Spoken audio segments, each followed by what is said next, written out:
Hey everybody, how you doing? Is it Friday already? Is it really? It's Friday, June 6th already. Today is D-Day or Normandy Day, and I'm not into war, so I don't have anything sentimental to say about it. I forgot to mention that I still have Derek Nice available too. I've gotten some orders in. Thank you, folks. Keep them coming. Matter of fact, I'm proud to say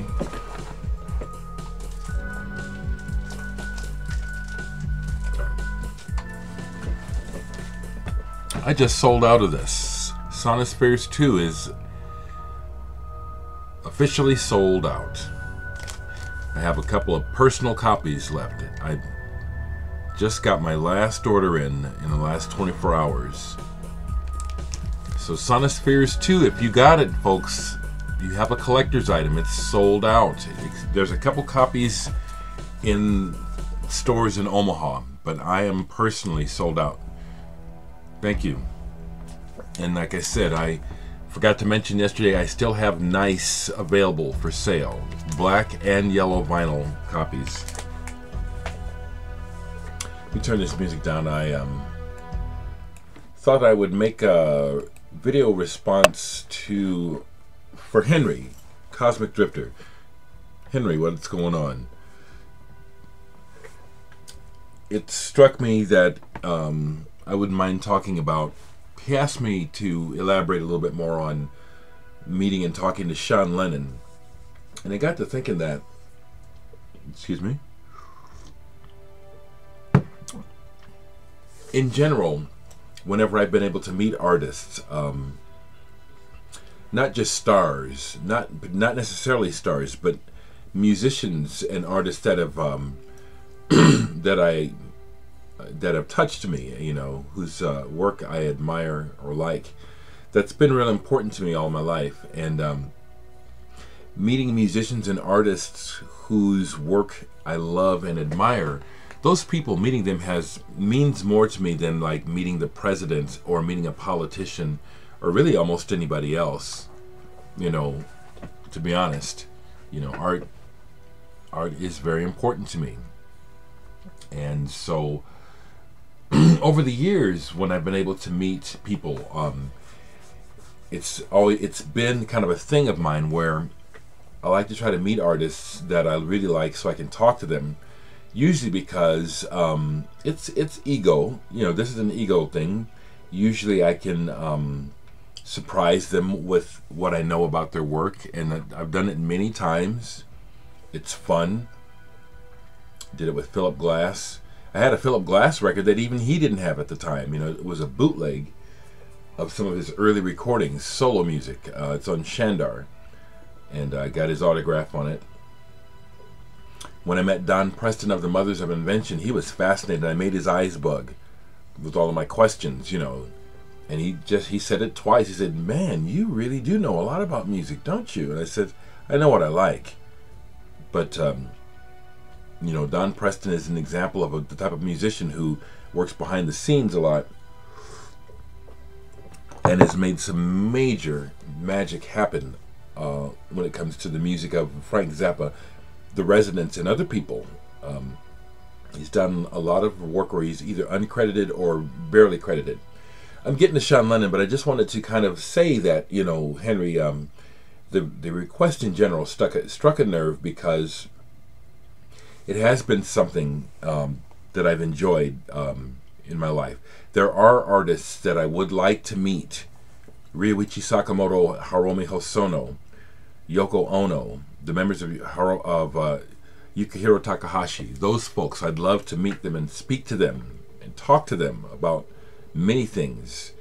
I'd still like to meet Peter Gabriel, just to, you know, because he has been so significant in my life. Frankly, any other of the members of Genesis, Steve Hackett, Phil Collins, Mike Rutherford, Tony Banks, I'd love to meet any of those guys.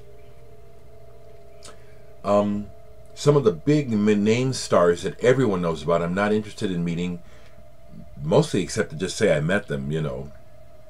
But I'm not really that interested in them, actually. Sean Lennon, meeting him was important to me. It was a significant life event for me because of the impact the Beatles have had positively on my life. And Sean Lennon being John Lennon's son, you know, being his son, that was very important to me, to share a moment with him beyond a fan moment. And I did.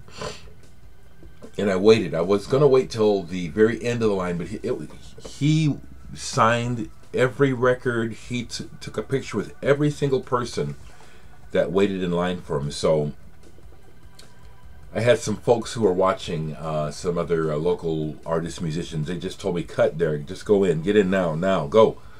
Because I was, you know, I wasn't gonna. And I'm glad I did. And I thought about what to say to Sean if I had a chance to speak to him, because I'm glad that I did a little bit of homework. Because just try to imagine being the son of one of the most famous groups ever in history. That's a privilege and a burden at the same time. So I already knew that Sean Lennon is not into being the Beatles connection for the fans. His name is Sean Lennon. He's a musician, and he's out here doing his own thing. So I knew that that was not the way to approach him. I knew that. The other thing that I knew from basically observing him is that he's a real music head. He's a real music head. And so that's how I approached him. So when I got up to him to get my album signed and get my picture taken, you know, he's still talking to a bunch of people all at the same time. It's very exciting. You know, and people are just milling around after they get their picture taken. They keep hanging out because it's just neat. We're hanging out with Sean Lennon. So I just said to him, you know, it's just really great to meet you. You know, you know, my parents were musicians too, so I grew up around a lot of crazy musicians too, like Miles Davis and John Coltrane. And when I said John Coltrane, his jaw dropped. Literally, his jaw dropped. And then the pictures, there's a picture in my last video where it's recent times where you see him looking at me talking animatedly. And it's after I dropped that bomb, because for a few more minutes he was in disbelief, you know, like, okay, here's somebody else trying to get cozy with me. And he was cool about it because, well, you must have been really young when that happened. I said I was, you know, and I kept talking, but then he went back to say, you must have been real young. I said, oh, Sean, I'm 58. I'll be 59 next month. You know, he thought I was younger than I am. And then once we got that straight, I'll put the pictures at the end here. I'll remember to add them, all the pictures. Then you see the wall come down. And then it was two musicians relating, and it was like this.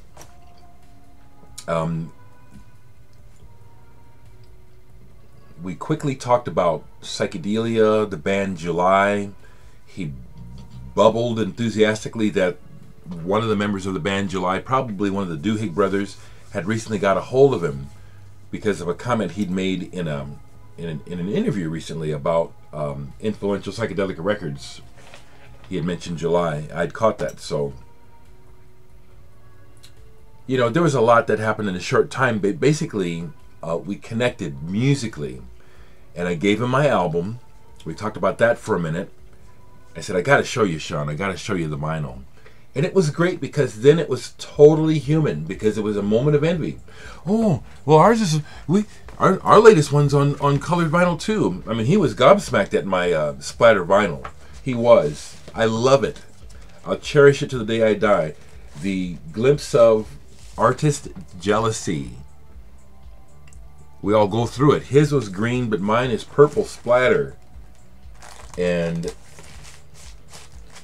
that really caught his attention. That was fun, Henry. That was great. It was a wonderful personal moment between me and Sean of artist envy. And once he established that I really was telling the truth, I told, you know, and then Tim Guthrie was there and a couple other people shouted, you know, yeah, you know, this guy's amazing. It's really true, you know, as I'm talking to him. and he's just relaxing more and more. And then he starts to tell me about this jazz project he has, probably no one knows about. He said, "Man, you really ought to hear this other thing I'm getting together with this jazz thing." He gave me the name of it, but I can't remember right now. It was awesome because we were relating as people, not as a fan to a famous person. It was musician to musician, which I hoped that I would have I was hoping I would have that opportunity to have a moment like that with Sean, and I did. I also shared great moments, great times with the band Sid Arthur. I just let them know how much that music means to me and how important it is that young people like them are playing music like that with such integrity, and also to be into it. They're into the music. They're musos. They're not in it to be famous pinups. They love that music. So that's for you, Henry. I could probably go on. It was just wonderful to share a real human moment with Sean Lennon. And it turns out that another friend of mine, Rich Madsen, who went to the show and had tweeted about Sean Lennon coming to Omaha, Sean Lennon retweeted my friend Rich Madsen's tweet and added something about the warmth of Omaha, how much he appreciated it.